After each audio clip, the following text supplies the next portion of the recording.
Degloirespace signing in. Be very selective of who you allow into your life. Gosh, I cannot stress that point so much. And this includes everybody, even family that you grew up with who are already in your life. Just because somebody is nice, it doesn't mean you should give them access to you. Take your time. Don't be in a rush. Your life is you. Your life is all you really have. There's a difference between saying you have your life and to saying your life is you. That slight technical difference in the words, if you think about it, makes a world of difference. Who you let into you. That's how intimate I'm going to be wording this. The people you let into your life, they're the people that you will get colored from. These are the people that are going to influence your decision making. These are the people that are going to be sharing your time, your life on this earth, your time on this earth.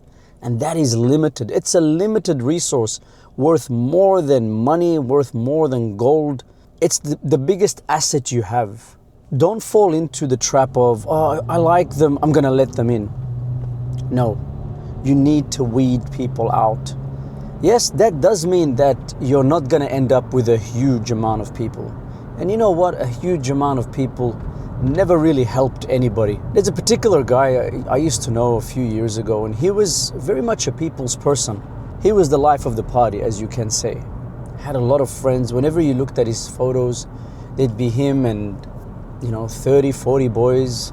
I don't know, maybe 10, 15. Let's just say my mind is exaggerating a little bit. Always, whenever you'd go past his house, there was always him and all his friends and his people. And first thing is first, there's no way that you have 30, 40 people who are all so invested in you. So invested in you personally, deeply. Not gonna happen.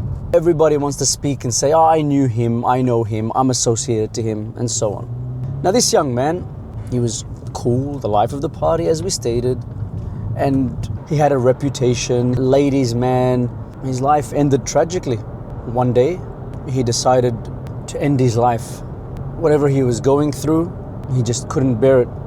And yeah, all those people didn't do anything for him. You'd rather have one quality person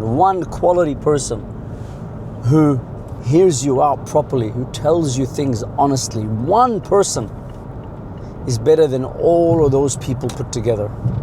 Yeah, it might seem like your life, there's not much going on and so on.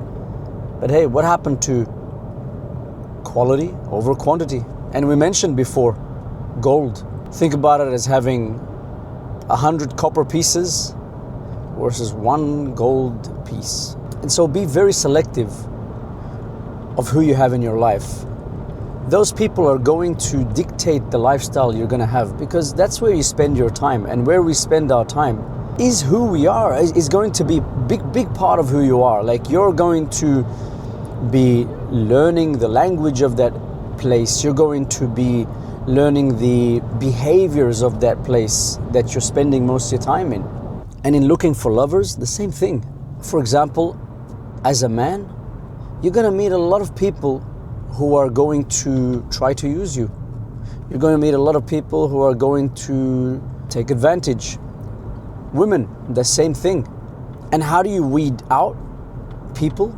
You need to have realistic filters. Don't favor somebody, oh, this person's a real vibe, this person's a real experience. Don't favor that over the quality of the person. Because you know what? Later, you're going to pay for that. You give your time to the wrong woman, you give your time to the wrong man, and it's not going to be long. It's going to turn around on you. That person will abuse your resources. That person will wash off on you. Like, for example, if they have toxic traits, you're going to get addicted to these toxic traits. It's going to isolate you from your life, from the growth, and it's going to be a huge portion of your life gone to that. You got to teach yourself real filters. I'm not saying don't go for attractive women, don't go for attractive men. I'm not saying don't do that. But if that is all your checklist, then don't be surprised when that's all you get. You get that nice shell, and later you feel empty, because that's what a shell is. A shell could look like anything from the outside, but on the inside, that's what you're after. You're not after the shell. Now, some of these things come from experience, because what will happen to you is you'll get into a cycle where, okay, I've just dealt with somebody who's toxic, I've just dealt with somebody who is unhealthy to be around, and I've broken up. I need to be able to not fall into that cycle again. And this is a big difference between going into a relationship with the good person and breaking up. A good person, when you break up with them, and it happens, don't think, oh, if it's a good person, we're there for life. It may be for life, it may not be for life. But I guarantee you, a good person will not screw your life over. A good person, you know what, that phase of your life, you look back and you say that, you know what, it was a nice phase of my life. It wasn't like, oh, this person tried to ruin me, this person tried to destroy me. You always feel like this person is a home, even if you've moved on. Because the reasons we move on are varied. They're not all, you don't always break up with somebody because they're bad people.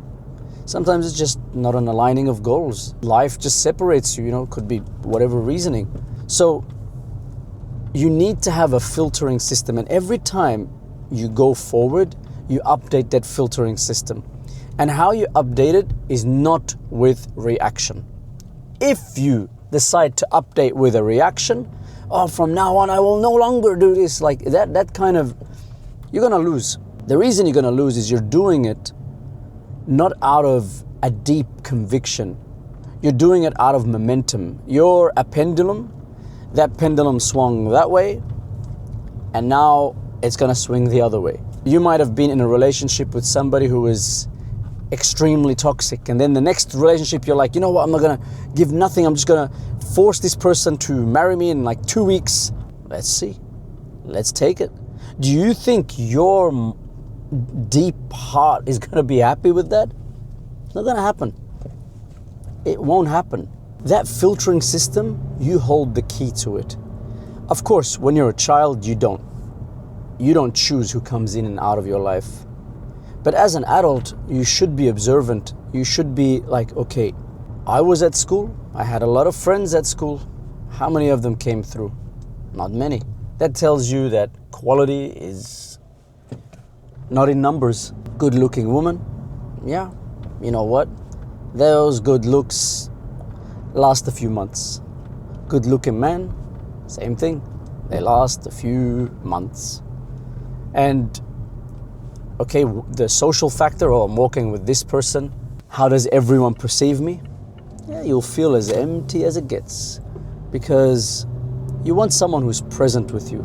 The quality. Same thing with friends. You want somebody who, when you're with them, this person, they have my deepest interest and I have theirs.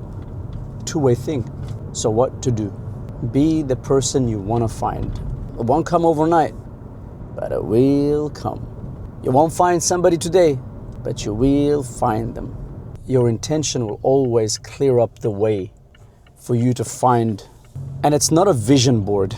I mean, partly, yeah, do a vision board and all that, but it's a bit more than that. It's intention with action. If you're not doing any of that observation in yourself and updating your filtering system, then you're just talking. And talk is cheap. Degloirespace, signing out.